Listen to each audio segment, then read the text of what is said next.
Well, what's up, folks? It's Fuzzy here. Welcome back to the channel. I hope you're all having an absolutely fantastic day. Today, we're going to be taking a look at what I think is a very underrated and almost forgotten, very meta formation in FIFA 22. So it's going to be the 3-4-2-1. It's a system that I used a couple of years ago and haven't really touched much since. Because we're in the last month of the game, I said, you know what, we're going to play something fun, get a little bit creative with the tactics, and almost it's a way of testing things for going into the next game. You know, maybe what formation do I want to use at the start of next year. So this is going to be very interesting. I think you guys will absolutely love it if you try it in game. It gives you a very unique way of playing. If you do enjoy the video, please do leave a thumbs up on it. Greatly appreciate it. Hit that subscribe button if you're new around here, and let's dive into the 3-4-2-1 custom tactics. This is like a hidden gem, in my opinion. Also, Wijnaldum got the +1 upgrade with the draw for Juventus, so love that. Okay, so I'll be able to show you how it lines up now, and then obviously the instructions. You see, 3-4-2-1. In regards to the formation, this is how we're going to be running it. I know I did have Spinazzola, Wijnaldum, and Rafinha, so maybe you're wondering about how that lined up. Essentially, you're going to have your three centre backs, self-explanatory. You can get away with a full back here if you really want to, but honestly, I quite like having three core centre backs. You want two box-to-box players here, not a defensive midfielder at all. Like someone who can be a defensive midfielder, obviously, but can attack, like maybe the Barella card or the Wijnaldum card works well, but you want them to have the ability to pass, dribble, and finish. Then one of the midfielders, wide midfielders, is basically going to be a wing back or a full back. In this case, Spinazzola, it's a shapeshifter card, which is a defensive midfielder, but he is a full back. I'm able to play him there. And then you want one of your attacking players to be the left mid position, which you see. And then the front three is essentially just three attackers. I had initially been playing, I believe, Hazard at left mid here, and then so player was up front, but I got a Banyang, had to change things around, and this is how it ended up working. In regards to the tactics, don't worry, we're not playing drop back, we're not playing slow build up or anything like that. We're actually going to be playing balanced on the defensive side of things, and then we're going to be going up to 43 width. This is kind of my nice sweet spot, I'll be honest. Between 40 and 45 is good. I had been trying to get into the 30s for a while on 3-back and 5-back systems, but I found for this system in particular, 43 was the sweet spot. For the depth, we're not going quite as crazy on the 88. We're going to be playing 63. I find with any formation for me, I want to play at least 60. I think in between 60 and 65 is kind of the sweet spot for a 3-back system. If it's a 5 at the back, then you want to push it over 70. So 63, basically try between 60 and 65 depending on what you're fancying. I recommend going in the middle for 63. That is how I would run the defensive side of things. For the offensive, we're going to be playing balanced again, and we're going to be playing direct passing. This works both on next gen and old gen for reference, but this is very effective on the next gen gameplay. Forward runs still doesn't really work that well, and direct passing is overpowered. Outside of balance, the only other option would really be long ball at the minute, but as I say, the balance direct passing combination was really nice. For the width, we're going to go to 48, so we're trying to keep the width within the 10. As I say, I've said all year that you want to have your defensive width and your attacking width between like a radius of 10. So if it was say 40, for example, the max I want to go is 50 on the attacking, and that's the best way to try and work it. So you wanted to, I find you always want the offensive width to be a little bit higher too, and that's the best skill for it. We do have 6 players in box and 3 on corners and free kicks for this. This just was a nice balanced way for me to get a little bit more involvement in the box. At this point of the game, I'm not too stressed about counter attacks, and in general, this is kind of the max you can get away with before you do have a true threat from the counter attack situations. Goalkeeper is fully default. They're balanced. You don't want to change anything, and the same applies to the defender. So it's a very easy start in regards to the instructions. But then for the midfielders, your left midfielder, you want to be on get forward, and everything else just default. You don't change it. You just want them to be getting forward and getting involved. And then the right side, you want to be your stay back and cover center.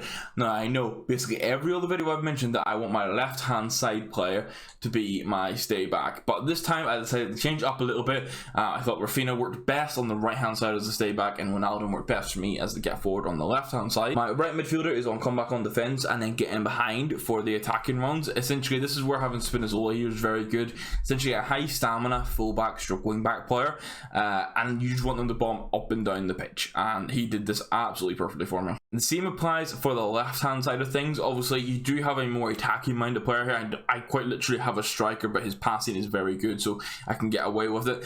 This person, you're going to be having them come back on the defense purely for the shape, which I'll be able to showcase in the gameplay for you, but they will naturally come back. It won't be as good as like Spinazzola does on the right hand side of things, mainly because the defense stats aren't all there, but that's what you want on both sides. sides, come back on defense, and then get in behind. You're not going to mess around with cut inside or anything, and you'll see why with how we set up the front three. So obviously it's a striker, a left forward, and a right forward. First of all, we're going to look at the striker, and you're going to be playing them on stay central and false 9, and this is very, very important for this system. It has, I was going to say 90% of it is pros. It does have a small con, which you'll see in the gameplay we'll discuss now. Basically, when you look at the shape of this team, if you just played your normal, which would be stay central and probably getting behind on this team, you run into a problem very quickly where you have 3 players all just getting behind. Your striker, your left forward, your right forward. You also then have your left mid and right mid getting in behind, trying to play long balls to them, and you have no control in the midfield, no real build-up options. Putting this striker on false 9 just means they're going to drop into a little bit of space. They'll help the link up play with your 2 centre midfielders, your left mid and your right mid, and then you'll see we have getting behind, stay central and stay forward on both the left forward and the right forward. So essentially they act as just slightly wide strikers. That is what a left forward and right forward is. They're going to be endlessly getting in behind. Having your striker drop into the space for the passes also means that they will naturally go a little bit more central because that space opens up for them. And this is why I think this system worked wonderfully for me. Hopefully it will showcase in the gameplay, but it was like a hidden gem for how well this was working. It gave me defensive solidity. I'll showcase how the defensive system works and then how the flow can be in the attack. But definitely try the system out and let me know what you think in the comments down below, because I think this is a special find. I'll be interested to see if we will be able to use this at the start of FIFA 23. If so, it might be a good choice for me. But yeah, we'll jump onto the gameplay now and you can see how it plays in game. It's always nice to kick things off with a rage quit, and this time around, oh, we've actually got very loud audio. Let me turn that down a little bit. We have a 2-0 rage quit I got with this. This was during Foot Champs. It was just 2 very good goals. It was a very quick rage quit as well. I'm going to find the goals and we'll look at them. First goal comes from a bit of play that was back and forward. You can see here Messi is drifting into a little bit of space. This is Martial, who's my right forward. Makes an aggressive run in behind. Wijnaldum, though, my midfielder, who's on get forward. If we can watch his run possibly. He is very active in the attacking sense in the system. He's going to get forward and get into positions. You can see here he's already eager to get into the box.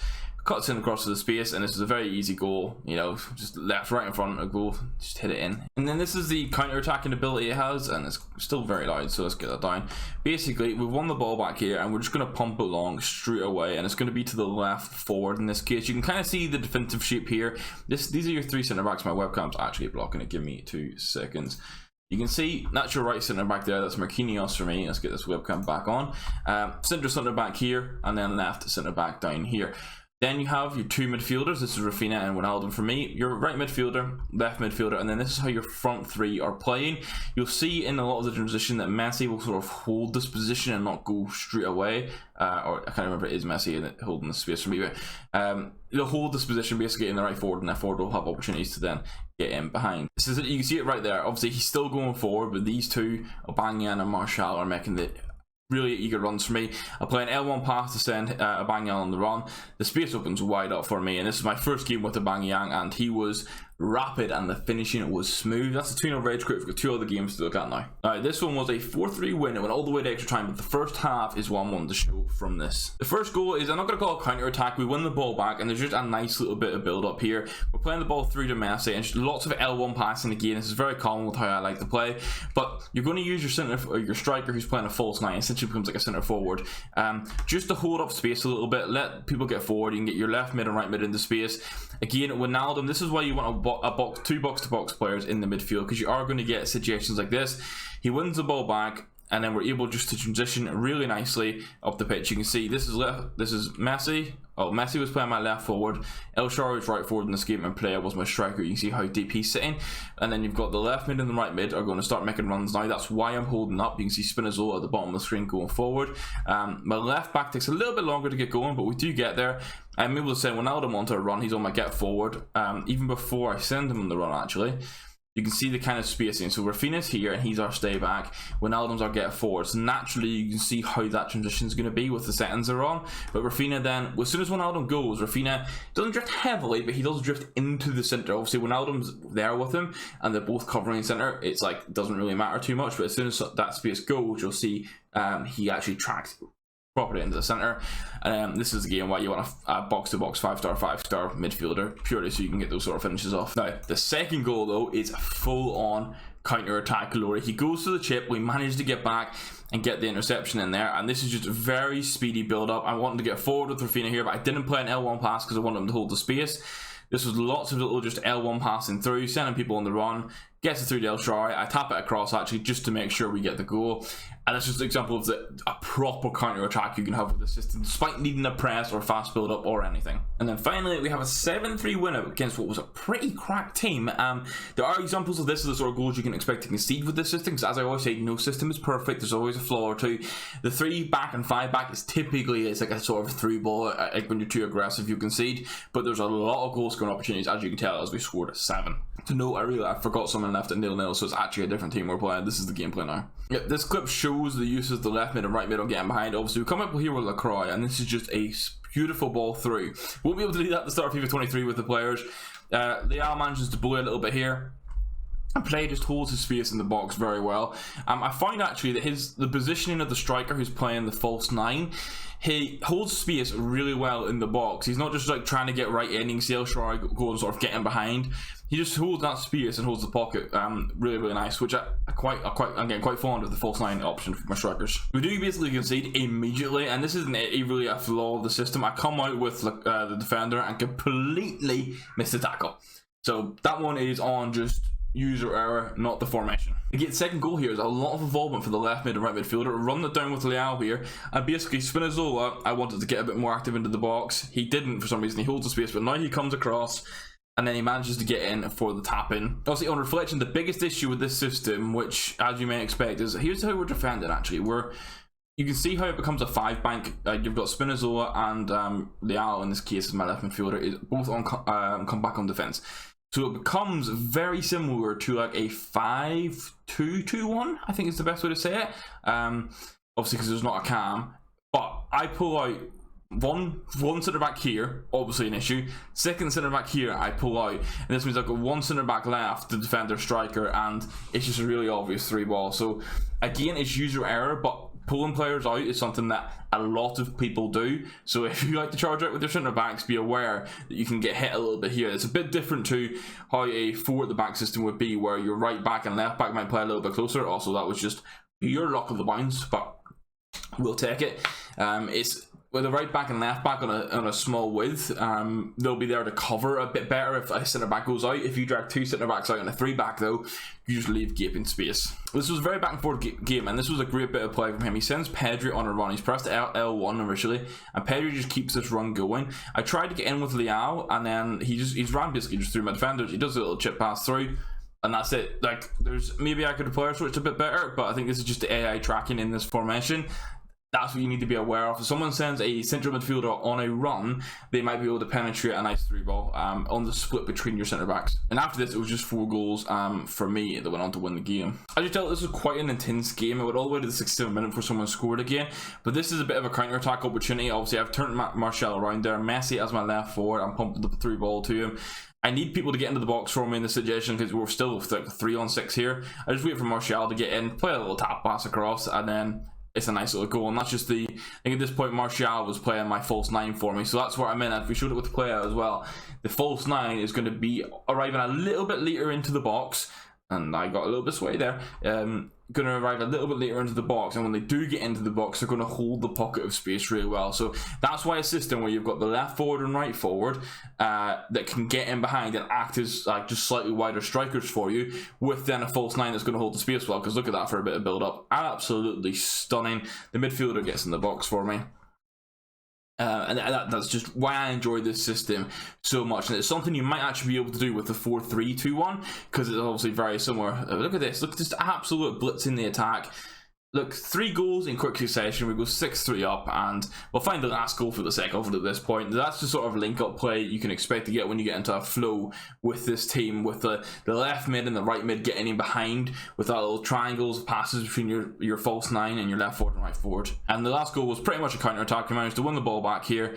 Again, lots of little 1-2s trying to get people on the run, and then obviously just a big pumping through ball. We had Wijnaldum through along with Martial. I managed to chip it over. So this system's very fun. You will, I think, get similar experience with the 3-2-1 if you had the fullbacks on join the attack, but that's something we'll have to test. So guys, that's everything for today. I hope you enjoyed. As I say, this is a very much less common formation, so I know a lot of people already maybe had question marks around it. I think you should 100% be giving this a go right now.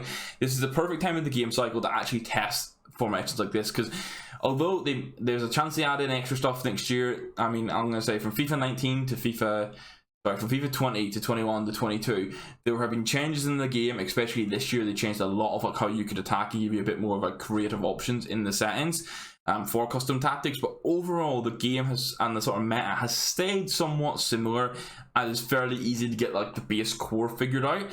So if you can just play now, trying different tactics and formations, you might be able to have something that's ahead of the curve during the first 2 months of the game. I think back to 2 years ago, no one used the 5-2-1-2. I'm not saying I set the trend for, because I didn't, but I started using the 5-2-1-2 in a month after the game cycle came out, a month after the game came out in FIFA 20, and it's now one of my favorite formations, and it is very commonly used. So that's where you just try different formations. This is something you should be testing out. So leave a like rating on the video. Let me know in the comments down below what you actually think of this system, if it helped you get some extra wins, if you're going to be using it now and into the next game. And hit that subscribe button if you're around here. Thank you very much for watching, guys. I'll catch you in the next video. Goodbye.